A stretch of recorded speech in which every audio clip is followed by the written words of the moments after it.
lo qual a resultar awe ta o hopi ponência não incorreto a bordo barifa de mesa door die expertonan con not expertonan con non se pone pero todo expertonan cava durante il periodo di governo anterior caminda a demonstrar que punto non palpável con lo qual tavor poniding e Rijkswet ta al contrario di lo qual tavor bisa tabay ta hopi tema nang kuta mejor regla pa Aruba tur país na mundo tem deve tur país na mundo tem interesse nang kuta pisa arriba nang deve e Aruba a o Rijkswet aqui ta haya oportunidad para refinanciar parte nang hopi grande de su deve reduzindo o peso que tem arriba presupuesto do país Aruba e abrindo a porta também agora aí nós temos mais espaço para nós fazer inversão, mais espaço para nos ajudar a estender menos recursos, mais espaço para melhorar a ensinança de nossa comunidade, melhorar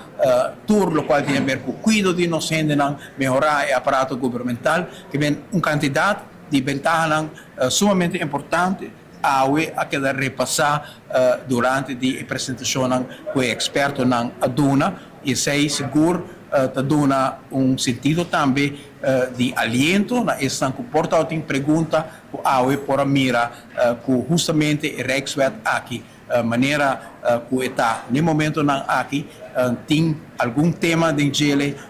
que está sendo crucial que hasta nos percebemos mara é por bem na figura manhã. Momento que o botin governante não, que está responsável e que tem amor para o país aqui, não lo continuar a tomar decisão correta. Pero essa aqui não a decisão que está queda de mão de comunidade aqui. E me quer costo que nós seguro os órgãos para nós garantizar no país aqui tem legado de com manejo supervisão, manejo financeiro devido e com supervisão que não se cumpre com isso, o qual a nós a haci como governo e mais que outra coisa que benefício aqui te chega back seca a comunidade. Que o povo pauac que nós invertir em edifício, de nos escola, de tur barrio, tur caminda e nós dona back também. Ou seja, se nós temos que cambiar o stelsel de imposto, de lo qual que paga belasting, lo que seja, e espaço financeiro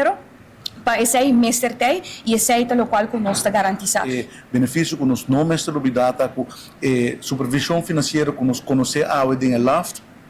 tem diferente restrição para o governo de Aruba de maneira que manejar as finanças públicas e com a constelação nobo, dus a Rijkswet, a regra não aquilo vira mais suave, significa que o governo de Aruba também tem mais espaço para determinar seu próprio manejo. Então, me quer dizer passo grande, e profissional a descrever diferente vantagem com a lei nova, a constelação nova tem que comparar com a lei atual e é importante para compartilhar isso com o Esnan presente. Também nós não por querer sem dúvida que no momento que o Rijkswet entra em vigor, grande parte de nós deve nacional vai refinanciar na interesse muito mais bom, quase metade do qual que nós estamos pagando no momento aqui.